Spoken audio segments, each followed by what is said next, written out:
Do we just pretend that we tape these things? Now the news. There was once a man who made a living teaching arithmetic. After some years at this, he decided to move on and teach algebra, and continued to have many students. He eventually wanted to leave algebra and proceed to the ultimate, calculus, but thought to himself that this would be as far as mathematical instructions can go, thus should he take such action, he'd lose his students and source of livelihood. Such are the fears the mind has of it realizing its own nature. One man's travel plans include the following. I want to go to a place where there is no difference between the eye and the head that it is in. No distinction between what the eye sees and the things seen. I wonder where that might be. Meanwhile, another chap, while in the mountains, decided to trade in his notions of causes and outcomes for a pint of fresh sour cream. There's some sort of ratio at work here. I wonder what it is. The Special Sojourner's Creed. Travel is broadening if you're ahead of yourself when you started. Thinking. If you think what you do now is thinking, you've got another think coming. Thinking, pertinent to few. If you think what you do now is thinking, you've got another think coming. If you're exceptionally fortunate. The perception of inequity, the prerequisite of speech. Headline.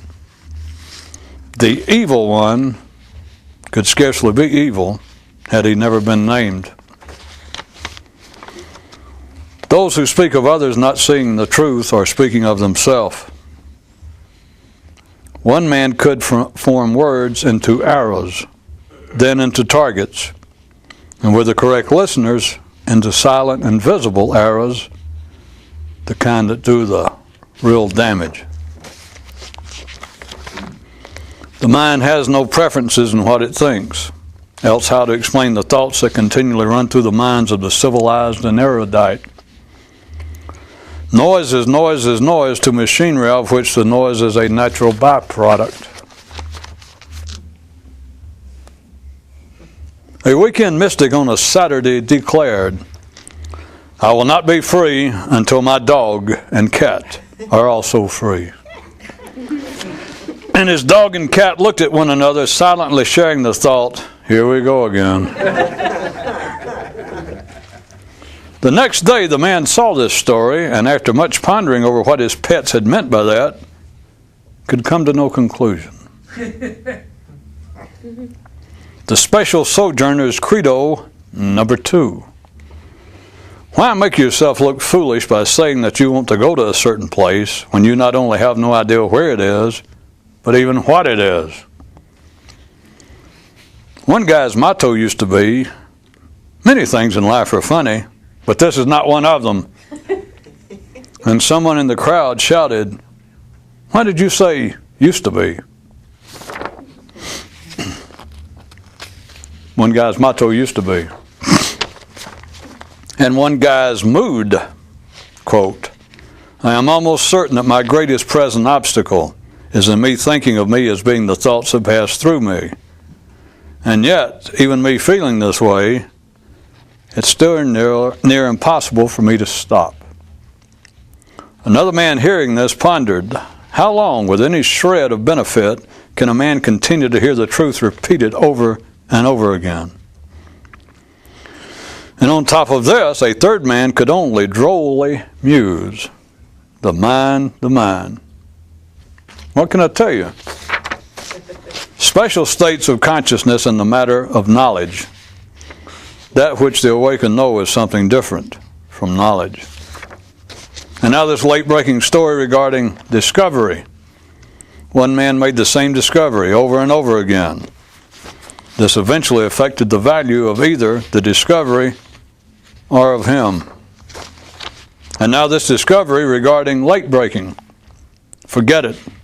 It's all the same thing. Everything comes around just once, then comes around as many more times as you need.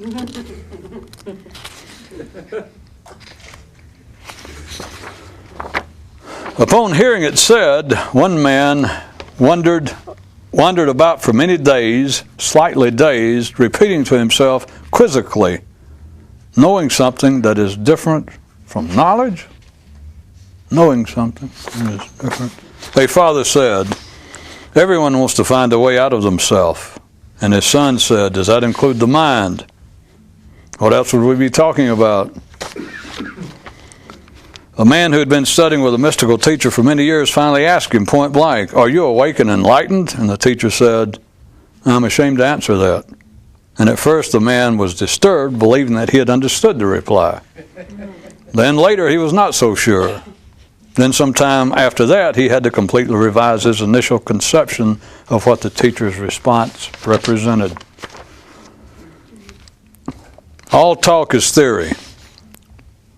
And when it's not, it's allegory. And when it's neither of the two, it might be, pardon me for saying so, even useful. Such an unexpected event requires that the talk in question be actively supported by two, not one, not just the talker. Little known fact. In 1648, Dr. Lewis Ruddle developed the theory of spontaneous combustion from his observations of the human mind producing thoughts.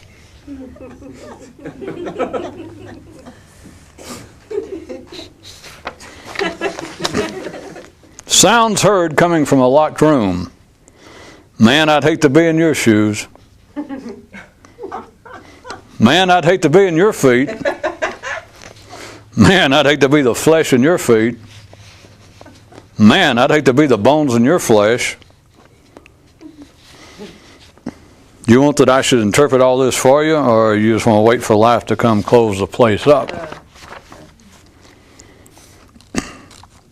In the middle of one of their rambling, far-reaching discussions, one of them said, well, that's a classic intellectual response to attempted doctrinal liberalization.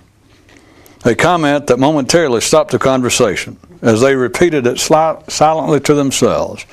And even though neither one of them had any idea what it meant, they thought it sounded so good that they agreed to begin using it whenever possible in future talks.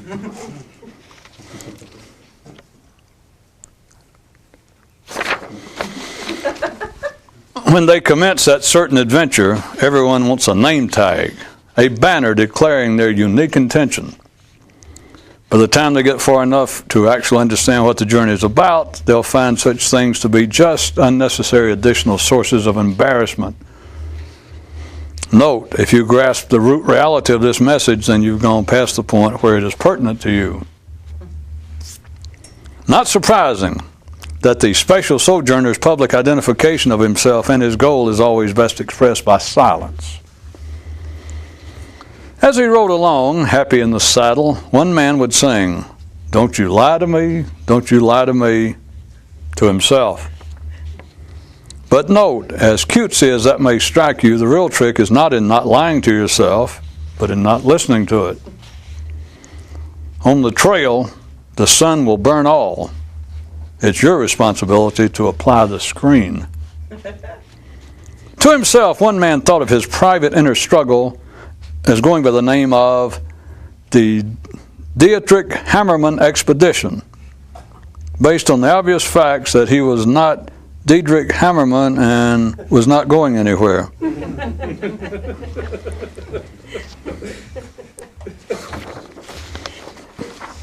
Sometimes the news, well, never.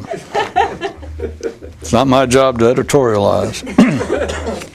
Definitions from our traveler's pocket thesaurus. Misinformation. Information shared by two. Papa? Yes.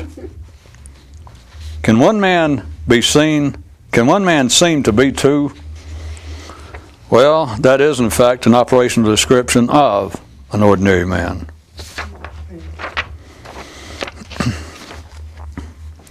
Headline: The Full Doctrine for the Few Regarding the Matter of Responding. No response is the right response. Class dismissed, and this time for good. Next quarter we'll be taking up the new question of why waste thinking on thoughts. Have a nice break. Why is talking about enlightenment more popular than the thing itself? Because words are easier than effort, speech more pleasing to the mind than reality. A man bought a train. He read the instructions about the train. He rode the train. He drove the train. He showed people the train and took them for rides on the train. But one thing he couldn't do was stop the train. And as life went behind a cloud, it softly said, woo, woo. A certain child was heard singing this song. Everything's right and nothing is wrong. Everything's wrong and nothing is right. Everything's everything and nothing is nothing. Everything's nothing and nothing is everything. He then stopped, brushed his hands together, and declared, "Guess that about cleans that sucker's plow." A man confronted a stranger. If everything is bullshit, illusion, and meaningless, then what's to be gained by being enlightened? Gee, when you put it like that, I don't know. As he lay dying, a king appealed to the local god who, throughout his life, he had paid homage. Quote, "May I be granted a final wish, one with which I think you'll find favor, in that it is not a request for anything material, but rather a desire for information. An answer to a question that has long challenged me." And the deity grunted for him to go ahead and ask his question. "Do you really exist? Or are you just my imagination?" An idea that so shocked the regent's systems that the inner dialogue he was having with himself suddenly stopped. His headache vanished, and it turned out that he wasn't actually dying at that particular time. Now this useful tip from our special Sojourner's First Aid Pocket Guide. Headaches arise when life tries to call you and your line's busy. No single dendrite from the brain can hide. Yet throughout his childhood did one boy want to be the Lone Ranger, a fact that much pleased his papa as he pondered the lad's future. No neuron alone can give up. What do you think you are? Okay, we'll run at it one more time. The conception of corruption, the necessity of speech. The prince of deception could never deceive had he never been named. Okay, this is it, absolute last time. Without words and things being named, no one would ever see evil, no one would ever feel deceived. An overview outline regarding the matter of the mind and freedom. Point 1, the mind is free as it'll ever be. Point 2, now that you're aware of point 1, turn loose the mind and let it be, to be as free as it'll ever be. A story. A man once believed he'd captured a wild stallion, and he attempted to break it. He didn't understand that its intractable nature was to be wild. He ended up breaking himself. Finny, Winnie. The king called in the prince and said, "Time for your final lesson in caring. If you care, care. But don't say you care." The prince asked the chancellor, "Do we live in strange times, or do strange times live in us?" And the council threw him to the ground, stomping smartly on his arms, effectively rendering inoperable the royal wristwatch. You can do it, but don't say that you'll do it. A man asked a stranger, "For one seeking enlightenment, is planning a sin and an error?" "No," he replied, "but believing that planning is possible is." One thing's for certain, you'll eventually find the mind has no way out of the mind. One man asked himself, how many more times can I sit in the dark, looking at the dark, talking about the dark, before the obvious overcomes me? The prince asked the royal sleight of hander in a fancy robe, what is the limits to life? And the gussied up one replied by pointing the prince's attention to a pinball machine. When some lions heard some men say, you are what you eat, they laughed. When the men ate them, they laughed no more. One man tripped and fell over it. One man tripped and fell on it. One man tripped and fell in it. I wonder when our time's coming. Now softly sing, the answer, my friend, is lurking in your friend. The me you seek to see is me and me. And one man thought, sometimes I make more sense of it than other times. And it's the times that I do that disturbs me most. No, I don't mean that the sense I make of it disturbs me, but rather the fact that my mind believes that I've made sense of it.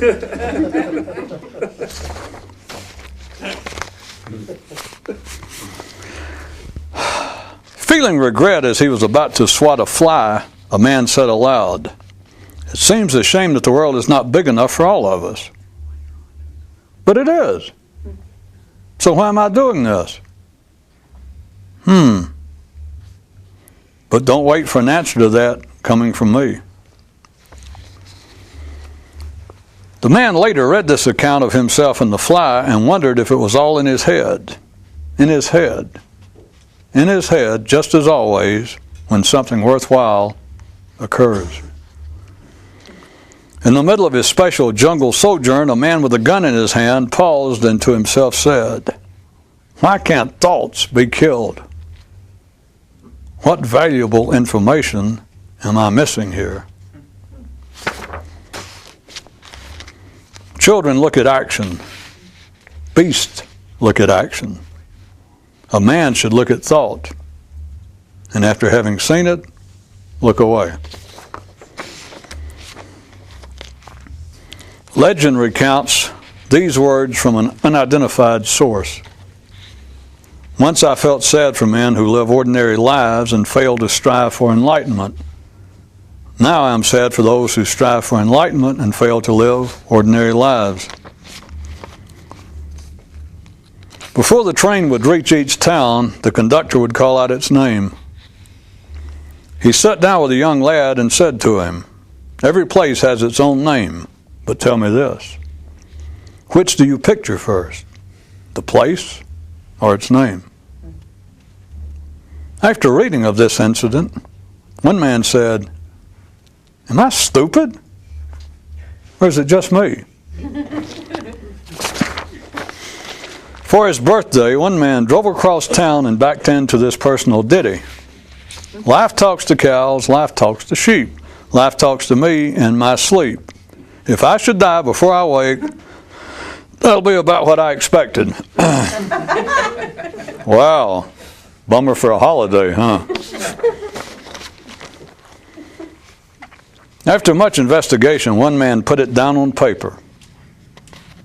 Quoting, there are either two me's in me, or if not, one which believes there are two. But in either case, I am stuck with the sensation of there being two, whatever is the truth of the matter. He read it over once, crumpled it up, and threw it away. There is an interesting follow-up to this story regarding the man's golden recruiter retrieving the discarded note from the trash and the surprising impact it had on the canine. But a tale will have to wait till another day to be told. One man traveled a lot, but he didn't go anywhere. One man traveled a lot, but only part of him went. One man traveled a lot, but could never remember where he had been. One man traveled a lot, but but not by his own choosing. One man sure traveled a lot. Now, want to guess the headline to this story? One man used to talk to himself until he realized how dumb he was. And someone in the crowd yelled out, "How long did it take?" I personally don't care to get into that. The medical examiner said to the lead detective, "There were no identifying marks." And the investigator replied, "Are we talking about his body or his thoughts?" A certain thing about a certain train is that if you don't get where you are going, you can curse and blame the train and feel better about it. Savvy travelers, however, know that the train is them. A certain man said, "Once when I ate, I would think of 1,000 other things. Then I became able to eat and think only of eating. Eventually I could eat and think of nothing. And when I would think of nothing, I was nourished." One man stepped outside his house and while out there reached back inside to grasp something. This is what is known among a certain few as a delusion. Homeowning for the alert is not what it used to be. To help encourage his shadow, one man talked about it a lot. A man went to the doctor and said, "It hurts when I stick my tongue out like this." So the doctor shot him in the tongue and he didn't do it anymore. If evil actually had a name, what might it be? Name would suffice. One man led a band of travelers. Most never made it where they were going. Then he moved the journey internally. Still few made it through. Finally, he made all of the travelers into himself, and voila, success. Special Sojourner's Credo number 3. There's nowhere to go but you know where. A swimmer fights the water. A liberated one merges with it. And from the crowd, someone retorted, "You can't do that. You're drowned." And one guy on the beach muttered, "Promises, promises." One man knew all the right words. He even knew all the right ideas. But one thing he didn't know, and that continued to make all the difference. Daddy, yes, son. That's always the case, isn't it? Criticism and the many minds of men. One mind, no criticism. One mind, no problem. When young, one man thought, "I want it. I want it," without knowing what it was. In the passing years, he continued to want and pursue it, while gradually formulating a picture of what it was. But eventually, the more progress he felt he was making toward achieving it, the less certain he grew in believing that he in fact did know what it truly was. In honor of this fact, the man made prior arrangements for what his final deathbed statement would be, which was, "Ain't life grand?"